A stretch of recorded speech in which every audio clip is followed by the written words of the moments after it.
Let's go, Falcons! Unfortunately, the Atlanta Falcons are in a tough spot right now, and it seems like they have no clear way out. We'll dive into that in just a minute, but first, hit the like button to stay updated. Something strange is happening in Atlanta, and as a Falcons fan, you need to pay attention. Kirk Cousins is still on the roster, and that triggered a $10 million roster bonus, something many, including myself, didn't see coming. This definitely wasn't the plan. His comments in New Orleans seemed like the final straw. Did he play through shoulder and elbow injuries without the coaching staff knowing, or did they know and keep it under wraps? Either way, it's not a good look for anyone involved. And with Cousins himself asking Arthur Blank to trade him, you'd think the Falcons would have moved on by now. But no, they stuck to their guns, and for now, Cousins is still a Falcon. Let's break down what this really means. The Falcons had every chance to release Cousins and avoid the $10 million hit, but they chose not to. This suggests one thing: they're fully committed to trading him. They didn't want to just cut him for nothing. They're hoping to get value out of it. Now here's where things get tricky. If a team decides to trade for Cousins, they'll be taking on not only his $27.5 million base salary, but also that $10 million roster bonus. That's $37.5 million total for this season. Let's be honest, no team is going to pay that price. So what happens next? There are only two ways this could go down. Option 1, a team agrees to a trade. Option 1, Atlanta covers part of the contract. This is actually a pretty common move in the NFL. If the Falcons agree to pay part of Kirk Cousins' salary, they could ask for a higher draft pick in return. Instead of a 6th-round pick, they might be able to push for a 4th-round pick if they take on some of the cost. Option 2, Cousins renegotiates his contract to make a trade easier. This would mean he'd lower his salary demands so a team, like Cleveland, could afford to bring him in without facing a huge financial burden. But here's the big question. Does Cousins even want to do that? This is a guy who has already made more money in his career than Tom Brady.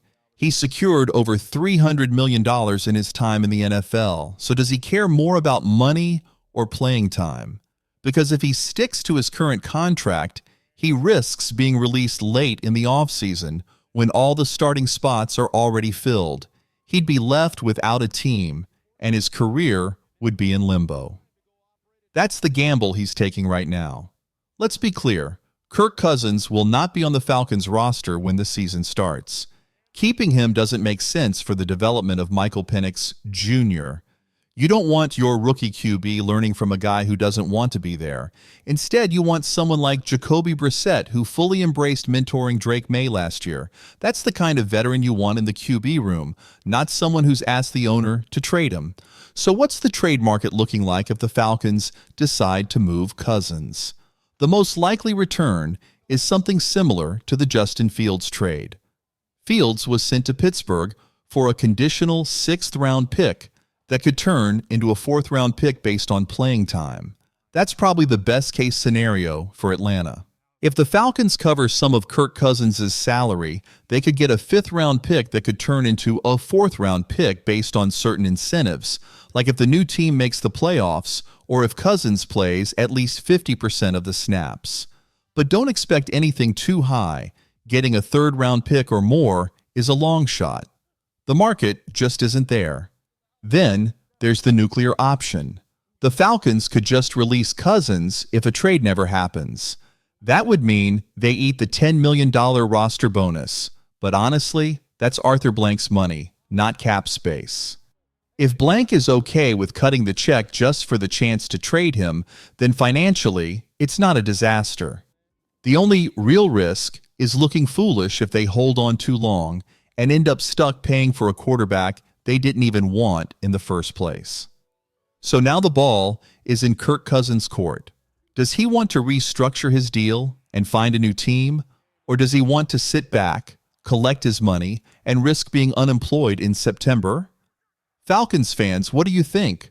Was holding on to Cousins the right move, or should they have cut ties already? Do you believe a trade is coming, Or is this whole situation about to blow up in their faces? Let me know your thoughts in the comments. And here's where things get even trickier. What if no trade happens? Let's say the Falcons hold on to Kirk Cousins, waiting for a team to bite, but the market never materializes. Maybe no team is willing to take on his $37.5 million salary, or maybe Cousins refuses to renegotiate his contract. What then? At that point, Atlanta will have to make a tough decision. Keep Cousins on the roster as an expensive, unhappy backup, which could cause major distractions in the locker room. Cut him and eat the $10 million loss. The money. Accepting that they gambled on a trade and lost. And here's the thing. The clock is ticking every day. The Falcons keep Cousins. They're risking a messy situation. If a deal isn't done before training camp, can you imagine the media circus? If Cousins shows up to camp and has to stand on the sidelines watching Michael Penix Jr. take first-team reps, how awkward would that be? How does that affect Penn's confidence? And that's where this situation is so unique. This isn't just about money. This is about setting up Penix for success, and keeping Cousins around doesn't do that. Think about how other teams handle rookie quarterbacks. Look at what the Patriot did for Drake. May they brought in Jacoby Brissett, a veteran who understands his role well. What the Packers did for Jordan Love, they gave him a stable situation with a coaching staff that was fully committed to his growth. But in Atlanta, we have a backup quarterback who doesn't want to be here, and a front office that's trying to move him but hasn't found a way out yet. And let's not forget, Kirk Cousins isn't just some random backup. This is a guy who has been a starter his entire career. He's a vocal leader, someone who is used to commanding the locker room. Do you really want him hanging around, potentially undermining your new franchise quarterback? That's why this trade needs to happen, but who is the buyer? That's the million-dollar question. The Browns have been mentioned. But do they really want to pay $37.5 million for a quarterback who struggled down the stretch last season? Doubtful. Could the Raiders get involved? Maybe, but they don't have much cap space. What about a surprise team like the Seahawks or Broncos? There are options, but none of them are simple or guaranteed. That's why the Falcons may have to get a little creative. One possibility is a salary-splitting swap.